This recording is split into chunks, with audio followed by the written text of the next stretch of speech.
इरशाद खोकर के साथ आप देख रहे हैं थर्ड पार्टी एनालिस्ट। नाजरीन, आप यकीनन देख रहे होंगे कि आए दिन प्रेस कॉन्फ्रेंस जो हो रही हैं, बड़े बड़े पीटीआई के लीडरान वो किस तरह इस तरफ जा रहे हैं, उस तरफ जा रहे हैं। इमरान खान वो कैसे अकेला पड़ गया है। आज की रिपोर्ट में आपको बताएंगे कि ये सिर्फ पीटीआई तक मामला महदूद नहीं है, वो दिन दूर नहीं है कि एक ऐसा भी मामला है कि आपको अलहदगियों का और वादा माफ गवाह बनने के लिए और कौन कौन तैयार हो जाएंगे, और कई यतीम भी बनने वाले हैं और कई बेवाएँ भी होने वाली हैं। ये आज की रिपोर्ट में आपको आगाह करेंगे। बाकी एक सहाफ़ी का भी तस्करा होगा कि उस सहाफ़ी वो किसका कैसे शेल्टर बना हुआ है। वो बड़ा एक नामी ग्रामी सहाफ़ी है, आप लोगों ने उसका नाम ज़रूर सुना होगा। और बाकी एक कंपनी है, नाम तो देखें कितना बेहतरीन नाम है, कितना प्यारा नाम है, बिस्मिल्लाह। और उसके करतूत, उसके काम सारे 2 नंबरी, और उसमें किसने किसको कैसे राज़ी किया और उसके पीछे कौन कौन से मोहरे हैं और असल मालिक कौन और मोहरे कौन है, इसके मुतल्लिक भी आपको आगाह करेंगे। बाकी एक किरदार है दुल्हन एक रात की, वो हम आपको पहले भी बताते रहे हैं, लेकिन इस मरतबा उस दुल्हन का वो निकाह थोड़ा पायदार हो गया है। उसने क्या गुल खिलाए हैं। और इसके अलावा बाकी नाजरीन के माफिया को अब मज़ीद 8-10 दिन की मोहलत कैसे मिल गई, वो भी अदालत की वजह से। अदालत का फ़ैसला अब देखें कि क्या होता है। तो वो दोस्त जिन्होंने अभी तक हमारा चैनल सब्सक्राइब नहीं किया, सब्सक्राइब कीजिएगा। वीडियो अच्छी लगे तो दोस्तों के साथ शेयर ज़रूर कीजिएगा, लाइक ज़रूर कीजिएगा, और कमेंट्स के ज़रिए अपनी आरा से हमें ज़रूर आगाह कीजिएगा। सबसे पहले नाजरीन, एक बड़ा फ्रॉड जो हो रहा है, जो बरसों से फ्रॉड जारी हैं, लेकिन इस मरतबा आपको बताते रहते हैं कि इलेक्शन ईयर है। अब ऐसा फ्रॉड है कि जिसमें सब एक पेज पे इकट्ठे हो गए हैं, बड़े छोटे सब। वो फ्रॉड है गंदम का। गंदम का फ्रॉड कैसे है कि आपको बताते रहते हैं कि महकमा खुराक की माफिया का सुरगना हसन अली मक्सी, जो एडिशनल डीएफसी वो पता नहीं कैसे बना है, उन्होंने अब क्या जाहिर किया है कि डिस्ट्रिक्ट दादू में उन्होंने 7-7.5 लाख बोरी गंदम की खरीदारी कर लिए, यानी 7.5 अरब रुपए की। और उनमें से वो जाहिर कर रहा है कि तकरीबन 3-3.5 लाख बोरी गंदम उन्होंने दादू से डिस्पैच कर दिए, दिखा दिए। कहाँ पे? कराची में, हैदराबाद में और बोलाड़ी वगैरह में, के 3.5 लाख बोरी उन्होंने दे दी है। लेकिन मेरी इतला ये है कि वहाँ पे 4.5 लाख बोरी गंदम की भी खरीदारी नहीं हुई है। अगर डिस्पैच हुई भी है तो 1-1.25 लाख बोरी। बाकी सारा ये घपला समझे कि 2.5 अरब रुपए का ये इतना बड़ा घपला। अब उसको ये लगी है कि मैं जाऊँ, अब कहाँ जाऊँ कि मलीर में, डिस्ट्रिक्ट मलीर, जो आपको बताते हैं कि महकमा खुराक का सबसे बड़ा कब्रिस्तान है। पूरे सिंध में जितने भी गुनाह होते हैं वो आके यहाँ दफन होते हैं। कि पिछले गुज़श्ता साल भी वो डीएफसी मलीर रहे थे, लेकिन अभी मलीर में रह के क्या करते? अभी तो ख़रीदारी का मामला था तो वो दादू चले गए, बल्कि वो पूरी सिंध का माफिया का सुरगना है। तो रिकवरी ये वो सारे लड़के वही रखवाता है, ट्रांसफ़र पोस्टिंग वही करवाता है। अब वो उनको लगी है फिक्र कि किसी भी तरह में मलीर पहुँचूँ। मलीर क्यों पहुँचूँ कि ये जो जालसाजी के ज़रिए दिखा रहा है कि हमने गंदम कराची भेज दी, तो उसकी जाके वहाँ पे सारी वो रिकॉर्ड बराबर करें कि वो डिस्पैच दिखा दें कि हाँ ये गंदम यहाँ आ गई। ज़ाहिर है इतना बड़ा बोझ यहाँ जो उन्होंने डमी एक डीएफसी बिठाया है मलीर, नवीद ताहिर, आपको उसका किस्सा भी बताया था कि किस तरह पुलिस गार्ड के साथ आता है। अब इतना बोझ भाई वो तो नहीं बर्दाश्त कर सकता। और वो क्या ज़ाहिर करता है दादू से कि हाली रोड गोदाम पे भी गई है, जो हैदराबाद का हाली रोड गोदाम का आपको कितनी बार किस्सा बता चुके हैं कि वहाँ पे इंचार्ज कौन? मोहम्मद अली मक्सी। गुज़श्ता सीज़न के दौरान भी यही हुआ था, इन्होंने जाली वहाँ से डिस्पैच दिखाई थी, वहाँ पहुँचिए, फिर उन्होंने क्या मिट्टी गंद मिलाया था। फिर वो एक बड़ा अफसर है फूड डिपार्टमेंट का, खुर्रम चन्ना साहब, अब उसकी सरबराही में कमेटी बनी थी, उसने भी दिखाया कि नहीं ये गंदम ऐसी है वैसी है। उसकी रिपोर्ट पे अमल दरामद क्यों नहीं हुआ? थोड़े मेरे ख्याल में दिखावे के खातर उनको थोड़ा का ये सस्पेंड का मामला चला था मोहम्मद अली मक्सी का। फिर वही बहाल, अब वो हाली रोड गोदाम पे वही है। और बोलाड़ी गोदाम पे जो वो दिखाएगा वो क्या, वहाँ भी इसका पप्पीटी डीएफसी दिलशाद सुमरो, जो शीदा टल्ली आपको बताते हैं शहजाद कोट का, वही था। अब उसकी जगह वो शहजाद शाहानी आ गया है। जो हसन अली मक्सी कहेगा वही होगा। और वो खुद सबसे ज़्यादा जो उन्होंने डिस्पैच दिखाई है वो कराची दिखाई है। अब वो कराची के लिए बेताब है कि डीएफसी मलीर आके लगें। और आपको बताया था कि इन दोनों के दरमियान, अल्ताफ़ मक्सी और इनके दरमियान भी थोड़ा बहुत मामला है कि डीएफसी मलीर कौन लगे ये। लेकिन ये भी आपको बता दें कि ये इनका दिखावा है, सिर्फ सिर्फ दिखावा है कि कोई और ना आ जाए डीएफसी मलिर, लेकिन हम आपको बता दें कि और कोई भी नहीं आएगा, यही आएंगे और ये सारा इनको रिकॉर्ड साफ करना है। और आपको कितनी बार बता चुके हैं कि सिर्फ इनका फ्रॉड यहाँ तक नहीं है। गुज़श्ता सीज़न के दौरान 3,73,000 बोरी गंदम की जो खुर्द बुर्द कंबर शदाद कोर्ट में हुई है, वो क्या है, ये लेटर देखें कि ये डिप्टी डायरेक्टर मकसूद घुमरो वो लिखते हैं जनवरी में कि जो अनअकाउंट फार गंदम पड़ी है, यानी वो डिस्प्यूटेड, ये उसमें 2,08,000 बोरी कंबर शदाद कोर्ट की, वो कहाँ है? कोई दिखाए तो सही कि यहाँ कैसे वो डिस्प्यूटेड पड़ी है। नहीं है, ये बच्चे तैयार करते हैं ना, 50 किलो के बजाय कट्टे में 30 किलो डाल दी, 25 किलो डाल दी और मट्टी भर दी, वो भी नहीं है। 2,08,000 बोरी यहाँ वो दिखा रहे हैं। और ये लेटर देखें कि खुद 14 मार्च की रिपोर्ट खुद इनकी अपनी है कि कंबर शदाद कोट जो लाड़काना रीजन में गंदम जो पड़ी हुई है, पड़ा हुआ है, गुज़श्ता साल का स्टॉक 1,65,000 बोरी से ज़ायद गंदम कंबर शदाद कोट में पड़ी है। वो वहाँ पड़ी क्या कर रही थी कि फिर नई गंदम की खरीदारी क्यों नहीं उसको आपने रिलीज़ किया, क्यों नहीं फ्लोर मिलों को गई? क्योंकि वो सारा कुछ फर्जी मामला था। अब ये सेक्रेटरी, डायरेक्टर, मिनिस्टर सबको पता है 3,73,000 बोरी गंदम, यानी तकरीबन ये 4.25 अरब रुपए का ये घपला। और ये जो आपको बताया कि 3.5 लाख बोरी ये कह रहा है कि डिस्पैच, यानी ये 7 लाख बोरी गंदम हो गई 7 अरब रुपए की। आपको याद दिलाते चलें कि 2020 में भी ऐसा हुआ था। एडिशनल डायरेक्टर फिनांस भी सुन ले महकमा खुराक के कायम खानी साहब कि उस वक्त क्या हुआ था कि गंदम रिलीज़ होती गई, आखिर में पता चला कि 7.5 लाख बोरी गंदम है ही नहीं। फिर उसका इधर उधर भागम दौड़, उस वक्त मुझे याद है कि अब किस तरह गुजारा करें, किससे गंदम लेके दें। जिस तरीके से वो रिलीजेस हो रही थी कि यही था कि स्टॉक पड़ा हुआ है। फिर आके पता चला कि नहीं, वो इसकी हमने पेमेंट नहीं की थी, ये ऐसे ही हो गई थी। अब भी ऐसे ही मामला है, अभी भी आपको बता दें कि इतना बड़ा ये बम फटने वाला है। और इनको क्या है, ये तो अगस्त के बाद तो कहानी ख़त्म। नहीं गवर्नमेंट, ये ना आपको हसन अली मक्सी नज़र आएंगे, ना ये डायरेक्टर, ना सेक्रेटरी, और सब एक पेज पे इकट्ठे हो गए हैं। और इसमें डायरेक्टर भी इन्वॉल्व है, इसमें सेक्रेटरी भी इन्वॉल्व है। सेक्रेटरी खुराक राजा खुर्रम शहजाद उमर के मुतल्लिक बता दें कि ये किस तरह इसमें शामिल है। जब सखर से लौटते हैं रात को तो ये तस्वीरें देखें, दादू में क्या करने गए थे, ऐसी कौन सी आदत पूरी करने गए थे कि वहाँ का जो सबसे बड़ा डाकू वो सलीम मक्सी, उसके साथ वो दबंग ऑफिसर, वो है सुपरवाइज़र लो ग्रेड का, और उनके साथ मुलाकातें, क्या ये सारा कि अब इनको पता है कि जितनी भी करप्शन करनी है अब समेट के सब साथ निकलें। और उसमें एक बड़ा फ्रॉड ना आपने देखा होगा ना सुना होगा कि ये डिस्पैच तो दिखा देंगे कि असल बात ये है कि वो भाई आई कैसे, ये 1100-1200 ट्रकें ये कैसे निकली, ये 3 लाख 3.5 लाख बोरी गंदम ऐसे बस हवा में तो नहीं पहुँच गई। वो गाड़ियाँ कहाँ से किसने देखी? और वो घपला इन्होंने गुज़श्ता साल तो NLC थी कंबर शदाद कोर्ट में, तो उन्होंने वहाँ भी किया था। लेकिन इस मरतबा इन्होंने बड़ी प्लानिंग से ट्रांसपोर्टर भी अपना लाए हैं। वो कैसे कि एक कंपनी है, जैसे आपको बताया कि नाम देखें कितना शानदार नाम है, प्यारा नाम है, बिस्मिल्लाह लॉजिस्टिक।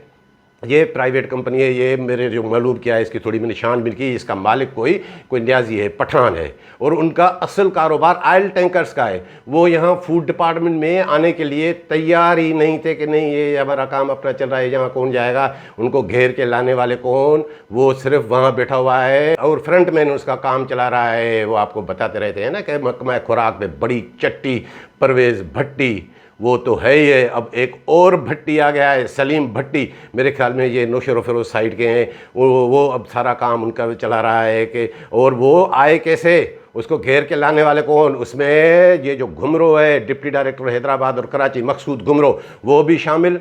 और एक आफ्ताब बुग्यो, मुझे पता है कि वो जो बटे रापड़ो जब डायरेक्टर होते थे उनके भांजे भतीजों से मिलके वो काम करते थे, वो भी उसमें शामिल।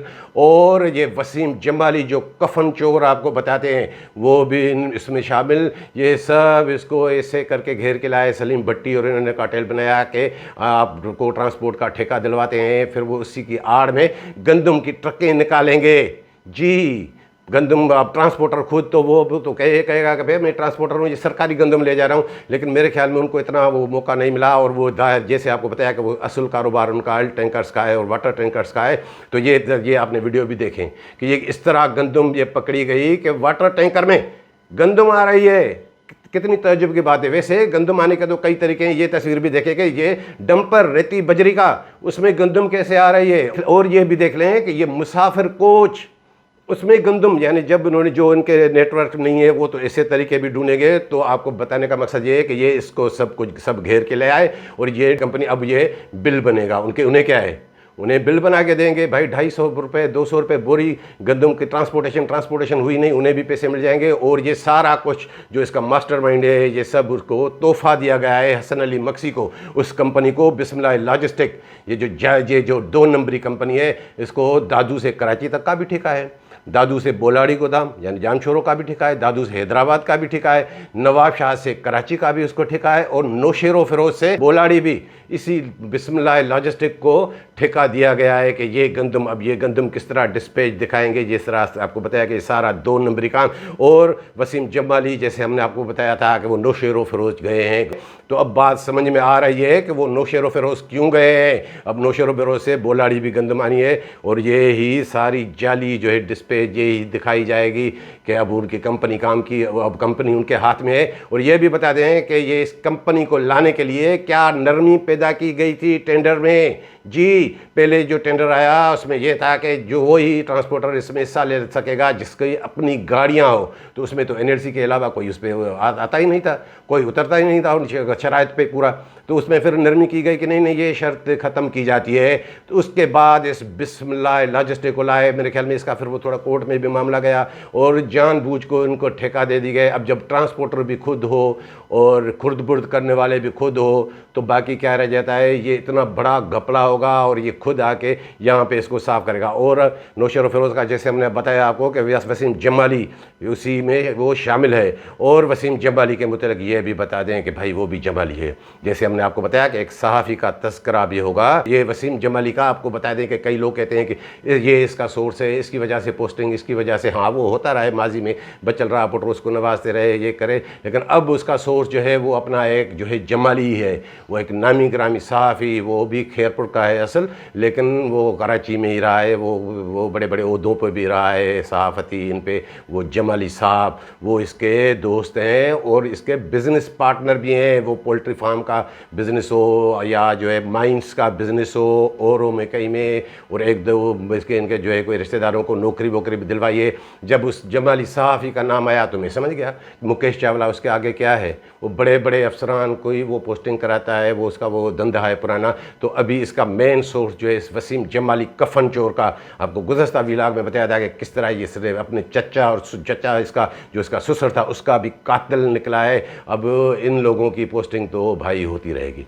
बाकी आपको बात बता दें कि दुल्हन एक रात की, वो हम आपको बताते रहते थे कि इरफान जोखियो कभी यहाँ कभी वहाँ, 8 दिन यहाँ पोस्टिंग हुई, 10 दिन वहाँ, वो कहीं एक जगह वो टिक नहीं पाते थे, लेकिन इस मरतबा वो टिक गए हैं। स्मगलिंग के इल्ज़ाम में मुअत्तल होने के बावजूद भी वो घोटकी में अब टिक गए हैं। अब वो दुल्हन एक रात वाला किस्सा नहीं रहा, अब काफ़ी दिन हो गए हैं कि उसका निकाह पायदार समझ में आ रहा है, लेकिन उसके निकाह पायदार होने का सबब यह है कि पहले वो किसी एक सोर्स पे, एक शोहर पे समझे हैं कि गुजारा करते थे, अब उन्होंने 2-2 3-3 शोहर रख रही हैं। अब सेक्रेटरी भी उससे बड़ा मुतमईन है, ये जो अभी गया था ढेरों पैसे उसे लेके आया। और उसकी तारीफ क्यों ना हो जोखियों की, कि वो पंजाब की डैमेज वीट लेके भी खुद रखता है, तो उसकी तो तारीफ होगी। और वो हसन अली मक्सी भी उसके साथ, सेक्रेटरी भी उसके साथ, 1-2 और भी उसके साथ, तो अब वो पायदार उसका हो गया है। लेकिन आपको नाजरीन बता दें कि अभी जैसे हमने आपको बताया कि ये पीटीआई में जो आप देख रहे हैं कि आए दिन प्रेस कॉन्फ्रेंस, बड़े बड़े रहनुमा जो आपने तस्वर भी नहीं किया होगा, लेकिन 9 मई के बाद क्या हुआ है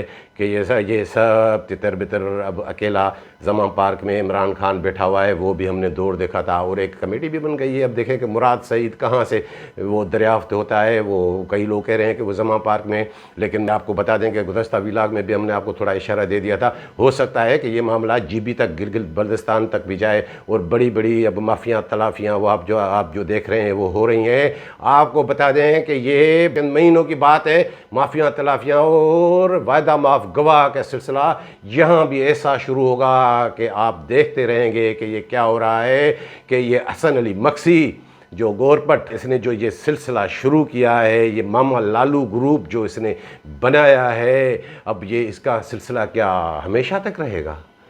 अगस्त के बाद नई हुकूमत, इसका सिस्टम बैठ गया तो फिर ये मामा लालू ग्रुप कहाँ जाएंगे? मेरे ख्याल में ये तो यतीम बन जाएंगे, जो सिंधी में कहते हैं, ये शोरे छने बन जाएंगे। और फिर क्या होगा दिलशाद सुमरो शीदा टल्ली का, और क्या होगा इस डॉक्टर वसीम का, ये भी बेवा, ये बेवाएँ हो जाएंगी, ये इनका शोहर है, सबका सबको यही चलाता है, एक साथ इसने सबको रखा है। या तो जब हसन अली मक्सी कमज़ोर पड़ जाएगा तो ये डॉक्टर वसीम भी आपको बेवा नज़र आएगी। ये जो कोरी है मिटियारी वाला DFC, ये भी आपको बेवा की शक्ल में नज़र आएगा, मुँह लटके हुए होंगे। दिलशाद सुमरो हो गया, शहजाद शानी हो गया, आगा जुल्फ़कार पठान हो गया, ये जितने भी मामा लालू ग्रुप वाले हैं, खादिम शर हो गया, हाकिम महर हो गया, ये इरफान जोखे हो गया, ये जितने भी हैं ये आपको इस सूरत में नज़र आएंगे। नाज़रीन ये मेरी आप याद रखिएगा। और फिर क्या ये दलाल देंगे कि नहीं हमने तो सब कुछ सही किया था, ये भी हसन अली मक्सी ने कराया, ये भी हसन अली, जिस तरह आप देख रहे हैं ना इमरान खान की हालत,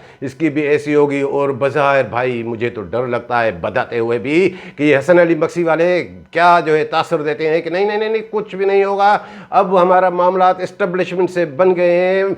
मतलब क्या कि हाँ नहीं, वर्दी वालों से नहीं डरें, वर्दी वालों से हमारे मामला आते हैं। भाई मुझे तो ये जो इतला मिलती हैं, मैं तो ये आपको बताते हुए भी मुझे तो थोड़ा खौफ हो रहा है कि इसका बरमला ये ऐसे कहते हैं, क्या ये इसमें कोई हकीकत है कि इनके वाह हो गए हैं? हाँ अगर ऐसी बात है तो कल वर्दी वाले इमरान खान के भी साथ थे, वो तो वज़ीर आज़म था, कहाँ है अब वो मामला? और नाज़रीन आपको बताएं ये जो बाकी इसने डिस्पैच दिखाई है गंदम की मलीर वाली, अब उसमें अब वो अपने बाप के नक्शे कदम पे चल रहा है। तालिब मक्सी इसका बाप, जिसने इसको भर्ती किया नान के डर होते हुए, डायरेक्टर फूड कैसे वो लगा था, वो क्या है कि मुझे याद है कि 5 साल जो मक्सियों का दौर था, नादर मक्सी जब ये मिनिस्टर थे, कहीं भी रिकन्सिलेशन नहीं होती गोदामों की, और इसे बाप ने समझा दिया है कि रिकन्सिलेशन नहीं कराना, अगर कराने भी हो तो हाँ वो शहजाद शाहनी जैसे, खादिम शर जैसे, और जो है वसीम अबड़ो जैसे ऐसे इनको बुला के अब वो क्या करेंगे, या फिजिकल वेरिफिकेशन भी उनसे कराना। अगर इस सिलसिले में गवर्नमेंट, अब आने वाली गवर्नमेंट के लिए जो भी होगा, जो भी फूड डिपार्टमेंट का इंतजाम संभालेगा, उनके लिए इतनी बड़ी मुश्किल होगी इस सिलसिले में। अगर आज भी मैं कहता हूँ कि किसी थर्ड पार्टी से ये रिकन्सिलेशन कराई जाए तो लग पता जाएगा कि ये गंदम कहाँ है, कैसे है। भाई गुज़श्ता साल की 5 लाख बोरी गंदम, वो 5 लाख बोरी गंदम वो अनअकाउंट फार वो उन्होंने अलग दिखाई है। ये भानमती का कुंभा लगा हुआ है ये डिपार्टमेंट है। और इसमें आपको आखिर में ये बता दें कि ये हसन अली मक्सी ये वो सब कुछ नहीं है, असल बात है मुकेश चावला की बदौलत ये सब, ये बाकी ये सब मोहरे हैं हसन अली मक्सी। हाँ लेकिन उसका कमाऊ पुत्र खूब साबित हुआ है, अरबों रुपए उसने उनको कमा के दिए हैं। और नाज़रीन आपको बाकी बता दें कि माफिया को अब थोड़ी मोहलत कैसे मिल गई। आपको गुज़श्ता व्लॉग में बताया था कि 2 जून को हेयरिंग होनी है, कल हेयरिंग हुई। चीफ जस्टिस हमारे जनाब जस्टिस अहमद अली शेख साहब की सरबराही में 2 रुकनी बेंच ने वो समाअत की। अब उसमें मामला आया, वहाँ चीफ जस्टिस साहब क्या कह रहे हैं, आपने भी यकीनन देखा होगा कि कहाँ था 65 रुपये किलो वाला आटा, किसी को नहीं मिला, चीफ जस्टिस कह रहे भाई। और वहाँ पे उन्होंने इधर उधर करके अब वो क्या करें कि हर जगह कोई ना कोई मामलात वो होते हैं। अब 12 जून तक वो समाअत मुलतवी हो गई है। 12 जून मतलब इनको 12 जून तक ये ट्रकें निकालने की इजाज़त है, खाएँ। अब उसके बाद भी पता नहीं क्या फ़ैसला आया। अब वो अदालत का फ़ैसला है, उस पर हम कोई तबसरा नहीं कर सकते, अदालत तो तमाम हक़ाइक़ देखेगी। लेकिन ये बात भी है कि non wheat growing area Karachi, अगर उसको गंदम नहीं मिलेगी तो फिर देखें कि आटे के रेट कहाँ जाते हैं। लेकिन आपको जैसे बताया था कि गंदम आ रही है, ऐसे नहीं है कि पाबंदी सारा ढोंग है। लेकिन मामला है रेट का, जब गंदम महंगी होगी 120 रुपये 125 रुपये फ्लोर मिल वालों को गंदम मिलेगी तो वो तो दायरे आटे के रेट तो फिर 150 160 रुपये से कम नहीं होंगे। तो ये जो भी पकड़ दकड़ हो रही है ये फ्लोर मिलों के लिए नहीं हो रही, ये अवाम का इस पर सारा बराह रास्त बोझ पड़ रहा है। तो नाज़रीन ये थी आज की रिपोर्ट, मिलेंगे अगली रिपोर्ट के साथ।